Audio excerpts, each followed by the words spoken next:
Uba Ardent mela basaya moid haba kershane ke resolution bala Wanrah adu menteri rangba ke jala halor ka mati uranium.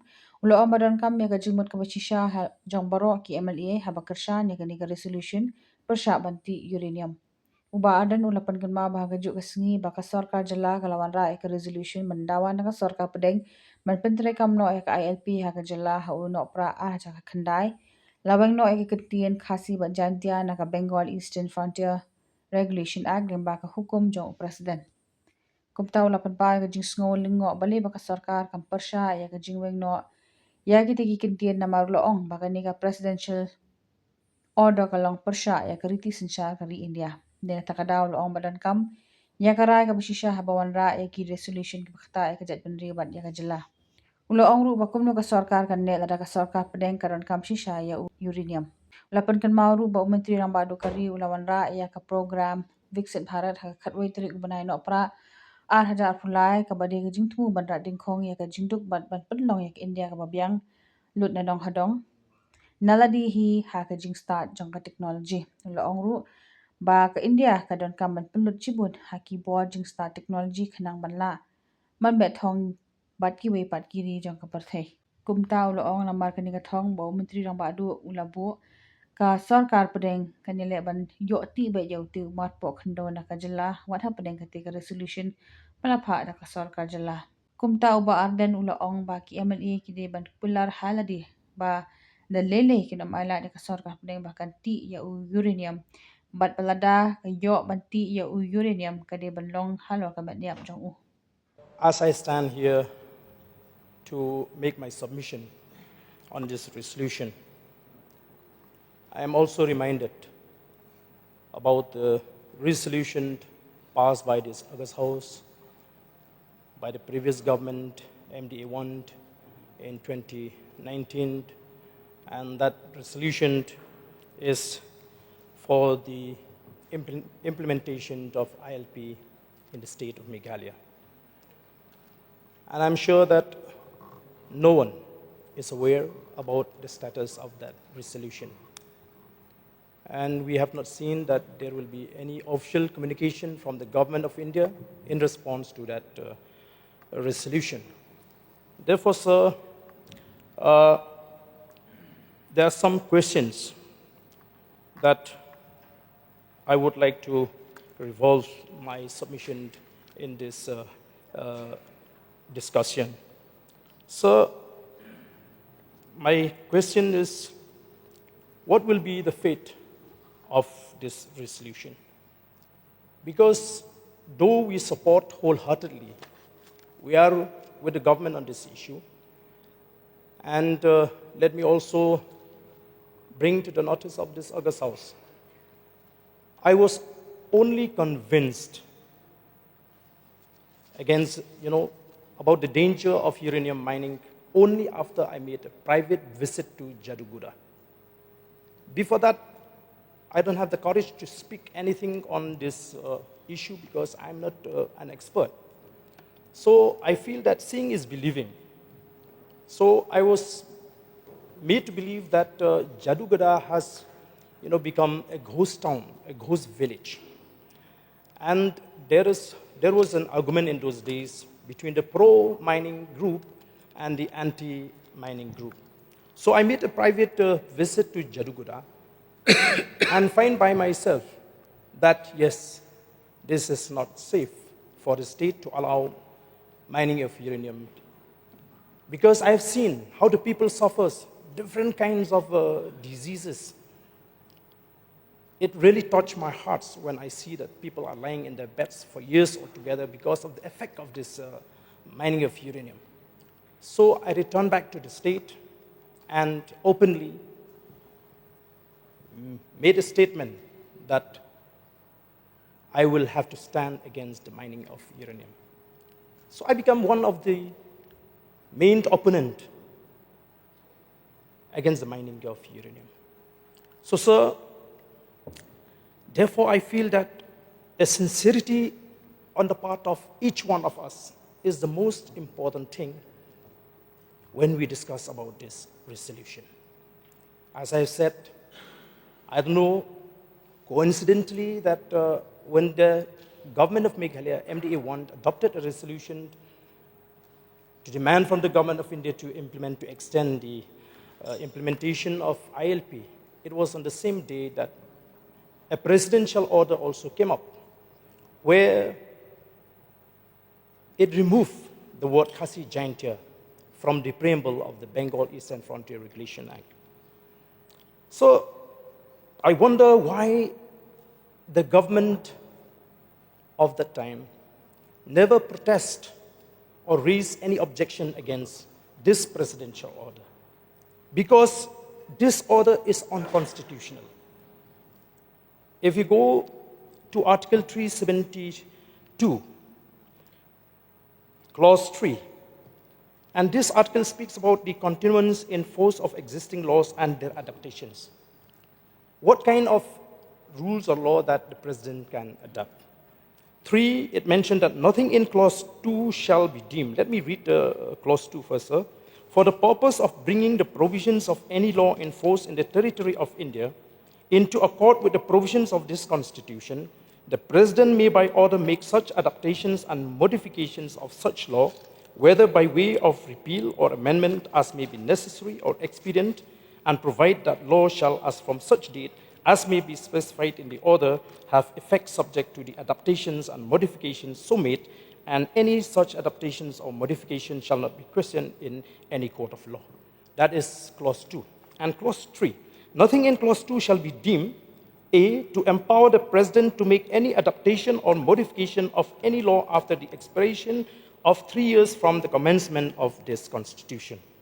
And B, it also gives us, empower the state to prevent any competent legislature or other competent authority from repealing or amending any law adopted or modified by the President under the said clause. So till today, I have not seen any attempt on the part of the government to challenge or to repeal this presidential order. So which is why, sir, I feel that when we are discussing about issues that really concern the state, such as this, first, we need to be sincere as members of this august house. Which is why I have a question. What will be the fate of this resolution? And another question, is the government of India really need the uranium from Meghalaya? How serious is the need for uranium by the government of India? Is the government of India having any alternative to uranium? So I want to revolve my submission around these questions, sir, because I feel that we need to look at this issue from a wider perspective. Why India needs uranium very badly. So we all know that the Prime Minister of India had launched the Viksit Bharat 2047 on December 11, 2023. Which is the country's long-term national vision to transform India into a fully developed nation by 2047, marking the 100th anniversary of its independence. This vision spells out the core vision and goals, such as economic growth, aiming at a $30 trillion to $40 trillion economy, zero poverty, eradicating extreme poverty and ensuring inclusive social progress. Quality living standard, providing 100% quality education and affordable high-quality healthcare of all. Another core vision and goal which is relevant with this debate today is technological leadership, driving growth through a tech-driven knowledge economy, artificial intelligence, and innovation. So, as we are aware of the fact that human progress has always been shaped by technology. Electricity transforms how we live and work. Computers change how we process information. Internet connected the world, and mobile phones brought technology into the hands of everyone. Each phase reshaped the society, So we are now entering the fifth industrial revolution, when AI works alongside humans to transform every sector of the economy. It focuses on human and machine working together, using AI to improve the lives of the people and address challenges in agriculture, health, climate change, and a host of other sectors. So AI is often described as a technology enabler with a multiplier effect because it strengthens existing systems rather than operating in isolation. When used in areas like farming, healthcare, manufacturing, or governance, it makes processes faster, more efficiency, and accurate. Country that develops the use of AI stands to gain an advantage in competitiveness and resilience.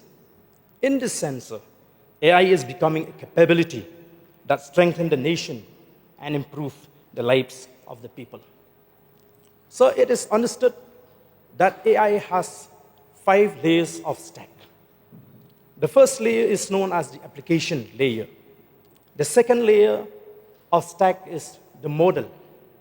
The third layer of the AI stack is the compute needed for training and inference. It is also known as the brain behind the chip. Data center and network infrastructure is the fourth layer of AI stack. And the fifth layer of AI stack, which is more relevant with this discussion today, is energy. AI data centers is the energy intensive. As AI adoption grows, the need for more data centers and high capacity power will increase. The electricity demand for data centers is expected to increase significantly. This makes sustainable and reliable power solution critical. Solar and wind energy are central to India's clean energy transition. However, sir, they are intermittent and cannot by themselves meet the round-the-clock power needs of large AI systems and data centers. Nuclear energy therefore becomes an important energy source, providing clean, stable, continuous power for AI infrastructure. So, as India is aiming at becoming a global player in technology, it has to invest heavily on technology development. The United States and China are rapidly shaping the technology standards, global value chains, energy grid, and capital flows that will define the next era of global competition. If India does not keep up, it runs the risk of being fully dependent on foreign technology, equipment, and capital.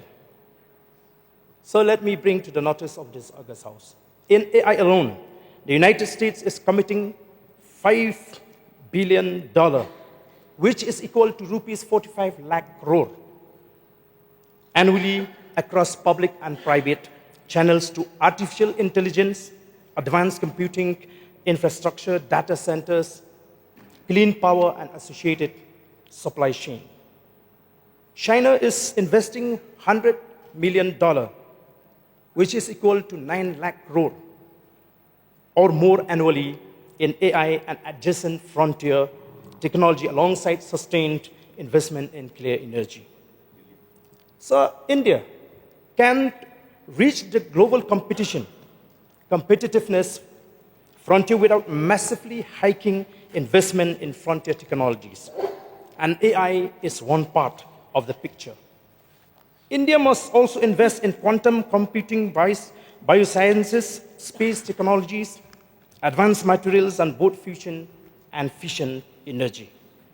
So with the enactment of the Sustainable Harnessing and Advancement of Nuclear Energy for Transforming India, Shanti Act, on December 18, 2025, India is sending a very clear message, a message loud and clear, that it is serious and determined to become a global leading player in technology. So, moreover, the recent amendment brought by the central government on the Mines and Minerals Development and Regulation Act 1957, where a new clause has been inserted in Section 3, which reads mineral bearing land. This has further indicated its seriousness. So, I want to read out the statement of objects and reasons of this amendment. Minerals constitute an important national resources which are of great geopolitical importance and are critical to infrastructure, including digital infrastructure, manufacturing, energy security, and the overall economic development of the country. Sustainable and uniform development of minerals across the country is an important pillar to subserve the public interest. Hence, in view of the larger public interest, the Union has taken under its control the regulation of mines and the development of minerals under Section 2 of the Mines and Minerals Development and Regulation Act 1957. And in page 4 of this bill, sir, the Union, I would like to read out this para. The Union will take under the control the regulation of mineral-bearing lands having the mineral contents in accordance with the parameters prescribed by the central government under the MMDR Act. This is in addition to the existing provision which declares the Union's control over the regulation of mines and development of minerals. So here are the few concerns that I would like to revolve in my submission. First, I think we need to know the minds of the government of India. So if these indication... Ardent Baswami, how much time would we require? Because I will have to regulate time. Another 5-10 minutes, because I just maybe 5 minutes, 5-6 minutes. 10 minutes maximum. So, sir, which I feel that if we know that the minds of the government of India, and the government of India seems to be cornering the states that has uranium deposits. The government of India is also creating a narrative that this is the vision that we have for the country. I see that the government of India, for the interests of the country, they might even go ahead despite the resistance of the people. So what I feel is that we can adopt this resolution, we are all for it. But besides sending a clear message to the government of India through this resolution, we should also make a pledge. We should also make a pledge. And I make a promise for myself, sir, that if the government of India, despite this resolution adopted by the House, decides to go ahead with the mining of uranium in the future, I can simply say that that mining of uranium against the wish of the people will be on my dead body. So I think if we really serious and if we are sincere to the cause, let each one of us, besides the support that we are going to give to this resolution, also make an individual pledge that we will never allow, no matter what, for the government of India to carry out mining of uranium in the state. So with these few words, sir, I once again support this resolution brought by the government and sincerely thanks the government for tabling this resolution so that we can send across to the people of the state that we also, as members of this August House, are with the people and we will not allow any force to forcefully extract this mineral from our state. Thank you, sir.